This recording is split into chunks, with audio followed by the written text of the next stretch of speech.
Good afternoon. I'm Robert Baskerville. I'm doing a mock interview assessment of a client for my Methods 1 class. Currently a student at Coppin State University. Um, Mr. Cook, do I have your consent to record this session? Yes, you do.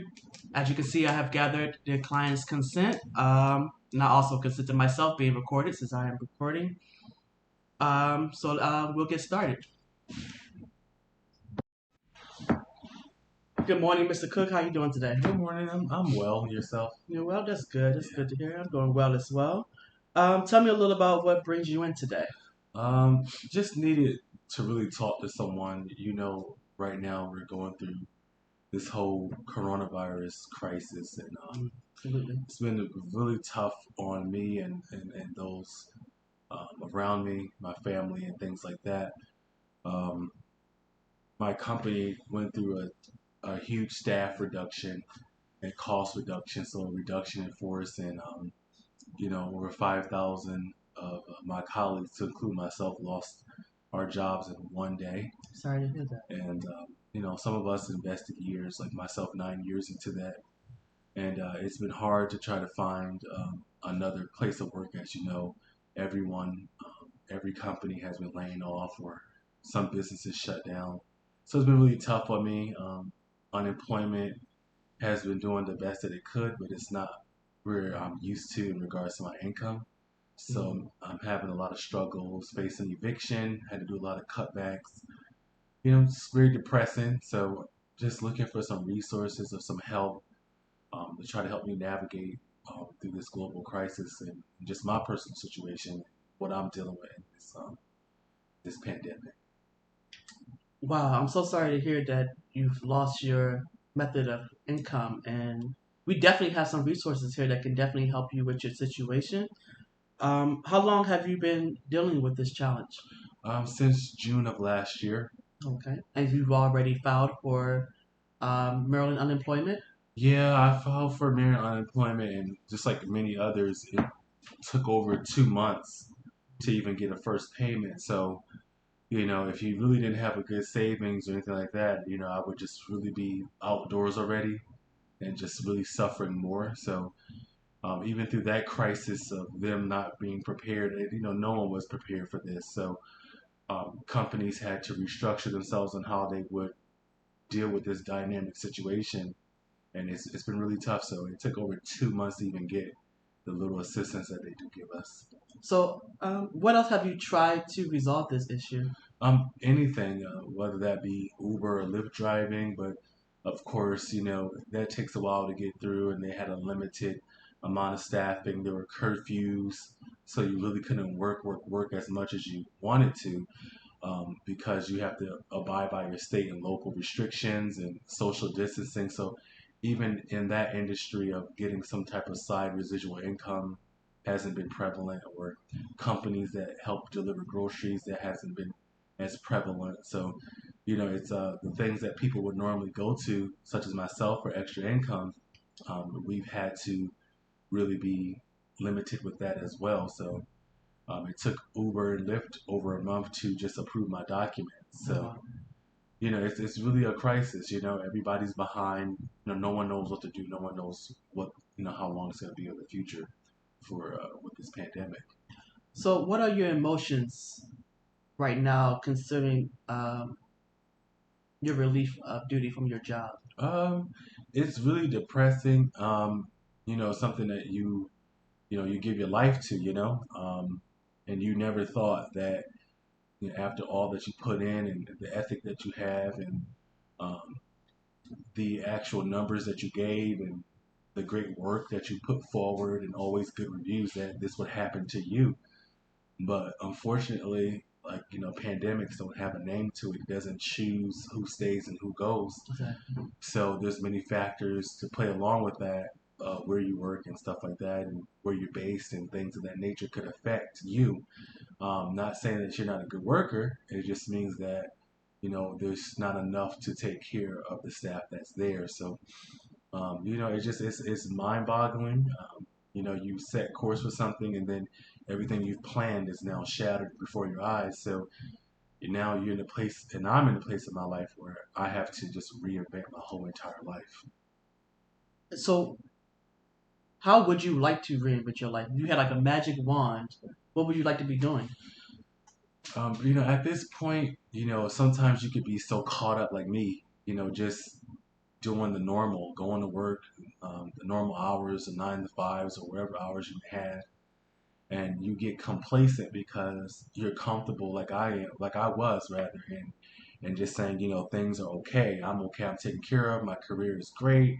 I'm stable. I have a good salary, and then in one day it just shatters before your eyes. And so for me, it has made me, even though it's affecting my emotions and depressing and stuff like that and oppressive, I just started thinking like, you know, if I could get a chance to do things over again, I would have done the small things and just the things that bring me peace and happiness and losing people this year as well that I've known from coronavirus and just things of that nature. I would have did things different. I would have probably did more community service. I probably would have started my own nonprofit. I would have been more um, empathetic to people who don't have and now the people that we never really paid attention to, like our myself, and we really never took pride in, like the fast food workers at McDonald's or Burger King, and those workers that people shun and look down upon as they're not the high class of society. Now we see that they're the most essential workers that we need right now. And I would have just done a lot of things differently. I would have concerned myself with my family and spending time with those that mattered, because now I really see that it can just be taken in a moment of day. Everything you've gained could be lost in a matter of moments. So I'm just gonna live every day, and not just live my like it's my last day, but I'm gonna live every day. And so that's what's motivating me is, I've become more empathetic and aware of suffering. Awesome. I want to say that I commend you on your resolve, on your strength to prevail. Could you give me some examples of some things you do to try to cope with being depressed?